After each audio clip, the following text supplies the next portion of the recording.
Welcome back. So ఇవాళ మన topic వచ్చేసి మోటివేషన్. సో మొన్ననే మోటివేషన్ చెప్పుకున్నాం, మళ్ళీ ఏంటి మోటివేషన్? సో ఇందులో ఏంటి అంటే మోటివేషన్ అంటే అసలు ఏంటి?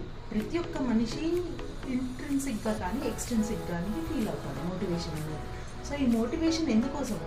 ఏదో ఒక గోల్ని సాధించడం కోసం. సో ఈ మోటివేషన్కి ఒక సైకిల్ అనేది ఉంది. సో ఆ సైకిల్ ఏంటి అంటే ఒక నీడ్ అనేది ఉంది. సో ఆ కోరిక, నీడ్ అంటే కోరిక తీరడం కోసము దానికోసం ప్రయత్నాలు చేస్తాడు. ఆ ప్రయత్నాల్లో ఏంటి అంటే ఆ గోల్ కోసము తనని తాను మార్చుకుంటాడు. బిహేవియర్ అనేది తనని తాను మార్చుకొని దాని తర్వాత ఆ గోల్ అచీవ్ అయ్యాక మళ్ళీ ఆ గోల్ ఎప్పుడైతే రిడక్షన్ అయిపోతుందో మళ్ళీ కొత్త గోల్ కోసం, కొత్త నీడ్ కోసం వెళ్తాడు. సో ఇది మోటివేషన్ సైకిల్. సో ఇందులో ఏంటి అంటే బేసిక్గా మోటివేషన్ అనేది 2 టైప్స్ ఉంటుంది. సో ఒకటి వచ్చేసి బయోలాజికల్ అండ్ సైకోసోషల్. సో బయోలాజికల్లో ఏంటి అంటే ఏదైనా మనము ఇప్పుడు ఒక హంగర్, ఒక ఆకలి అనేది ఉంది. ఆకలి అనేది ఒక మోటివ్. సో ఆకలి అనేది మోటివ్గా తీసుకున్నప్పుడు ఏంటి అంటే ఒక మనిషి ఎప్పుడైనా సరే ఆకలి ఎందుకు వేస్తుంది? కడుపు చెప్తుందా లేదంటే బ్రెయిన్ చెప్తుందా?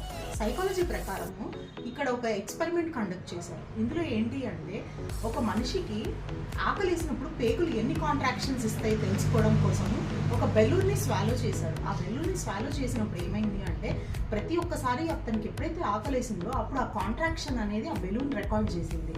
సో ఇది ఏంటి అంటే ఈ ఎక్స్పెరిమెంట్ కూడా ఫెయిల్ అయింది. ఎందుకంటే ఎవరైతే ఒక మనిషి అతనికి ఆపరేషన్ చేసి స్టమక్ అనేది రిమూవ్ చేశారో అయినా కూడా అతనికి ఆకలి వేయడం మొదలుపెట్టింది. సో ఇది ఏంటి? లోకల్ థియరీయా, సెంట్రల్ థియరీయా? లోకల్ థియరీ వచ్చేసి మనం చెప్పుకున్నాం ఎగ్జాంపుల్.